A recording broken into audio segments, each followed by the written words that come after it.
Hi everyone, if you're thinking of building or renovating, then this is the place to be. I am Nikki, CEO and founder of Totally Wicked Group, and welcome to our Totally Wicked Q&A.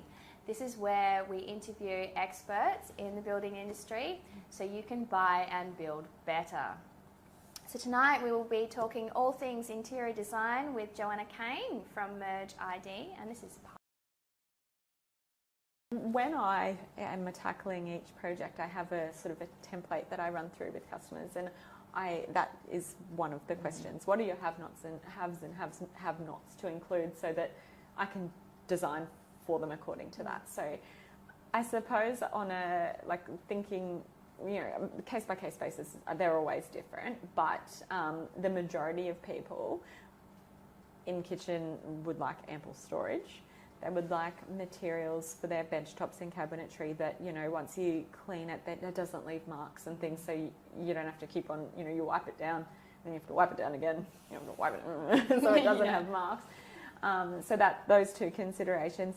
One thing, there's two things that have, I suppose, become more big to include lately, is USB outlets for phone charging and charging devices and things, but also adding a third bin space, so a bin and a drawer that includes rubbish, recycle, and a space for your shopping bags. Yeah, because most kitchens don't have a lot of space, and now we need another little bin essentially for those things. A lot of lighting for obviously prepping and that sort of thing. I'll just add to that lighting. I think lighting above where you're going to be preparing things. Yeah. I think you actually need lighting that you can see by properly. Yes. Because if you've got a knife in your hand and you've got some beautiful lighting above you that is dimmed and nice and warm and whatever, and you can't actually see what you're doing, I feel like it's useless. Yeah, it is. Yeah, and it's dangerous. And even things like if you've got kids, considerations to make it safe for them. So lighting, obviously, but having the induction cooktops are so good these days because they prevent them from it's a lot safer to have an induction cooktop in your home if you've got kids. And where your oven is too. Yeah. So for touching fingers, so that's why people do tend to go for a wall oven tower so that they don't have to bend down and the kids can't touch them. Yeah.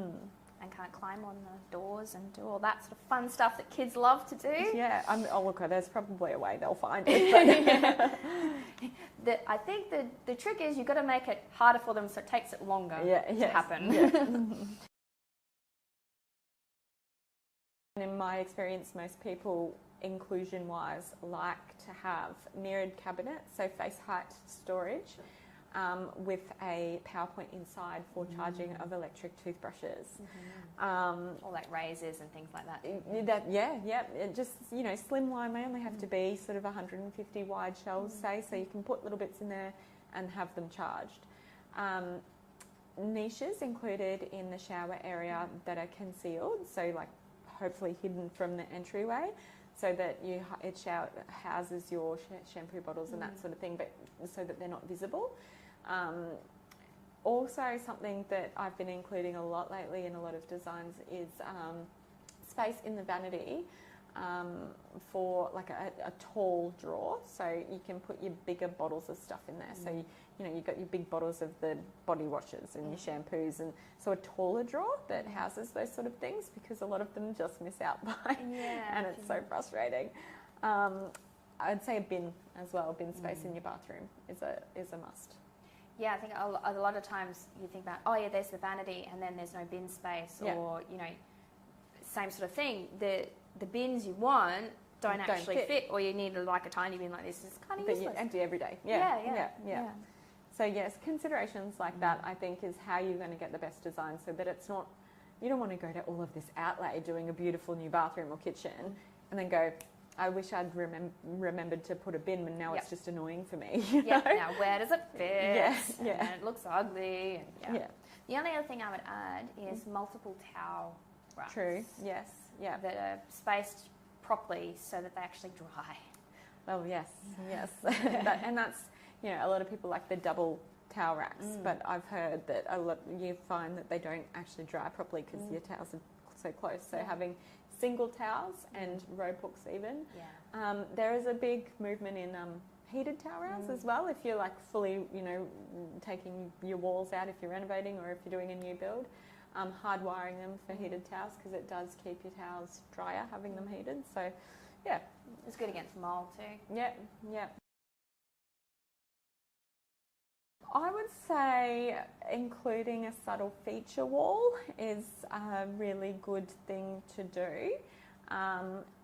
Say if it's like a profiled wall, like a VJ or something like that, that becomes, it could even be then painted the same colour as all other walls in your bedroom, and the difference being that it's got the different profile as the feature to the bedhead wall. And there's a couple of reasons why I think that is a smart thing to do, and it's because if you ever, it will look nice when you're there, but if you ever want to sell it, some people can't visualise an interior as well as others, and so if you have a more obvious place as the bed head, that then, it just helps people like, this is where your bed should go kind of thing. So I'd say incorporating a feature wall in the bedroom, it's nice, it adds personality. Doesn't have to be a feature colour. So it could be textures. Yeah, that's it. Yeah, and then you could do some pendant lighting or wall lighting that's adjustable or something like that to then really tell the story. Like, this is your bedhead wall, but it makes it warm, relaxing, cozy with those considerations. So, yeah. Yeah, nice. I think the only thing I would add is lots of power outlets and more USB power outlets USB too. for charging as well. Yes. Yeah. Especially in the secondary bedrooms, because you don't know later on if they're going to be used as offices. Study. Or, like you said, kids doing homework, Yeah. they're going to need somewhere. Yeah. And it's just more power. Yeah. More items to plug in. That's it. Yep. And you don't want to have to get an electrician back each time to go more. Yeah. Yeah. We need more. Yeah. If you're finding this video helpful, click like to let us know you want to see more.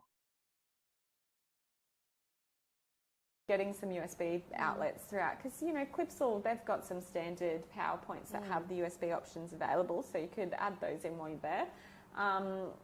I would say as well, depending on the layout, a lot of homes I think could benefit with a floor-mounted PowerPoint. Reason is because you can then put a beautiful table lamp or a floor lamp next to the couch, and then that's going to add in that beautiful ambient lighting for you when you're relaxing at night. So a lot of homes that I've been working on, those Hampton style, really could benefit with those floor-mounted GPO, and do that. When you're building, it's then out of the way. You've got the PowerPoint there, even for vacuuming. If it's in the floor, it's easy to have something there as a central location. So that's something that I've been finding lately that is a really good thing to include in the living area. Probably some built-in furniture as well for storage near your TV, board games, that sort of thing. There's lots of loose things that you don't really consider how much stuff you accumulate over time, and then so I'd say probably consider that if you're building a new build, incorporating some storage space there for games, blankets, that sort of thing. Yeah, throw rugs and things. Yeah, there's lots of things. Yeah, and I think too, lounges, again, through COVID, it became a lot more apparent. Lounges used for watching television, reading, gaming, board games, opening presents on Christmas Day. There's so many different things that happen in that space. Have it so that it can be adjusted very easily. Never would have thought about a floor GPO. Oh, there you go. Yeah, never would have thought about that. But yeah, that makes sense. You could have your Christmas tree. Exactly. And it's safer to just than having cords running everywhere. Yeah, so I think that's a really big consideration. When you're building, you can do it easily while it's there. So but retrofitting, it's practically impossible. Exactly. Yeah. So, I think it's a great inclusion, that one. So. That's why we get you here. I am Nikki Beryl, CEO and founder of Totally Wicked Group. Hope you have a totally wicked evening.